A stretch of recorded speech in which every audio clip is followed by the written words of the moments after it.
I have ventured, with your permission, sir, to take part in this initial debate on the draft constitution, but it is not my intention to deal with any particular part of it, either in commendation or in criticism, because a great deal of that kind has already been said and will no doubt be said, but in view of that, perhaps I could make some useful contribution to this debate by drawing attention to certain fundamental factors.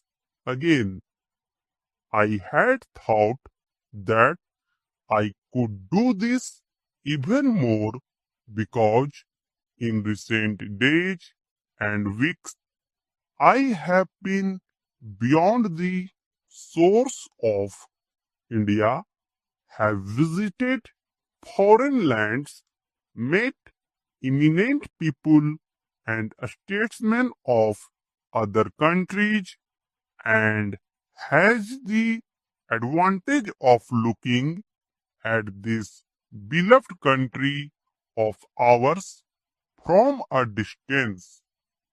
That is of some advantage.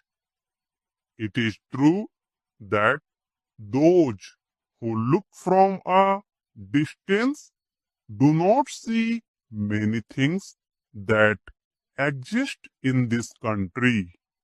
But it is equally true that those who live in this country and are surrounded all the time with numerous difficulties and problems sometimes fail to see the picture as a whole. We have to do both to see our problems in their intricate detail in order to understand them, and also to see them in some perspective so that we may have that picture as a whole before our eyes. Now, this is even more important during a period of swift transition such as we have gone through. We have lived through this period of transition with all its triumphs and glories and sorrows and bitterness, and are affected by all the changes. We are changing ourselves. We do not notice ourselves changing or the country changing so much, and it is quite helpful to be out of this turmoil for a while and to look at it from a distance and to look at it also to some extent with the eyes of other people. I have had that opportunity.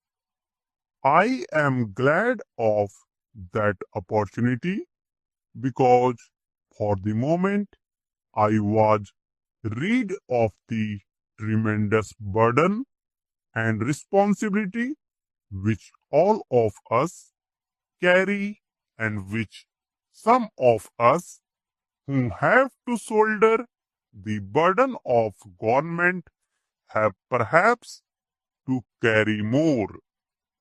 For a moment, I was rid of those immediate responsibilities and I could look at the picture with a freer mind.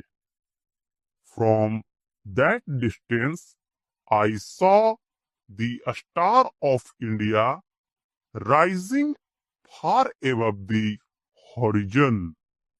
The world is in a bad way, and this great continent of Asia or Europe and the rest of the world are in a bad way and are faced with problems which might almost appear to be insurmountable.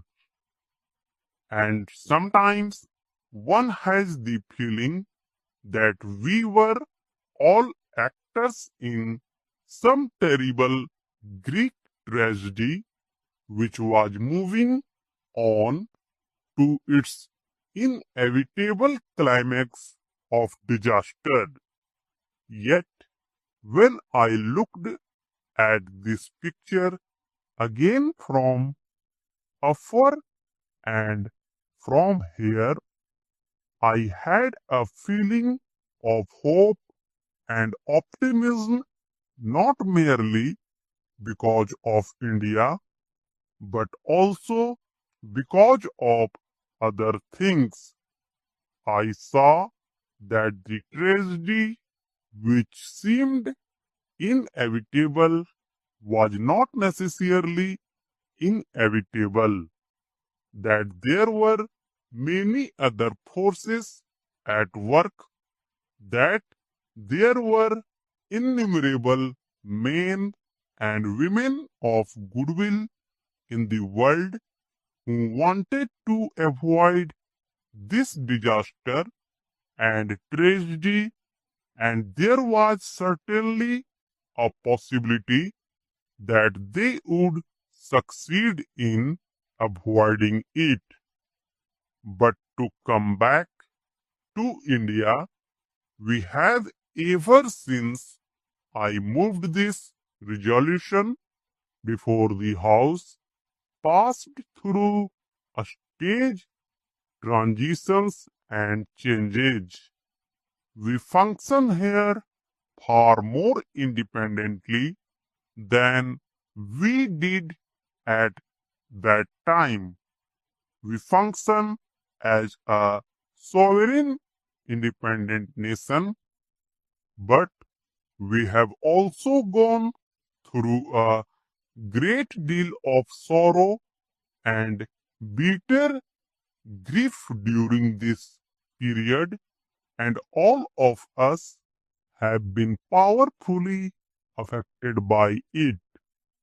The country for which we were going to frame this constitution was partitioned and split into two, and what happened afterwards is fresh in our minds and will remain fresh with all its horrors for a very long time to come. All that has happened, and yet, in spite of all this, India has grown in strength and in freedom, and undoubtedly, this growth of India, this emergence of India as a free country is one of the significant facts of this generation, significant for us and for the vast numbers of our brothers and sisters who live in this country, significant for Asia and significant for the world. And the world is beginning to realize that India's role in Asia and the world will be a beneficent role.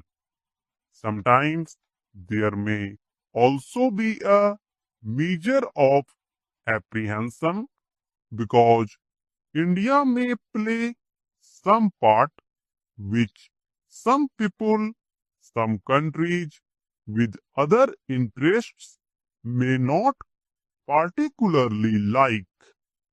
All that is happening, but the main thing is this very significant factor that India, after being dominated for a long period, has emerged as a free sovereign, democratic, independent country, and that is a fact which changes and is changing history.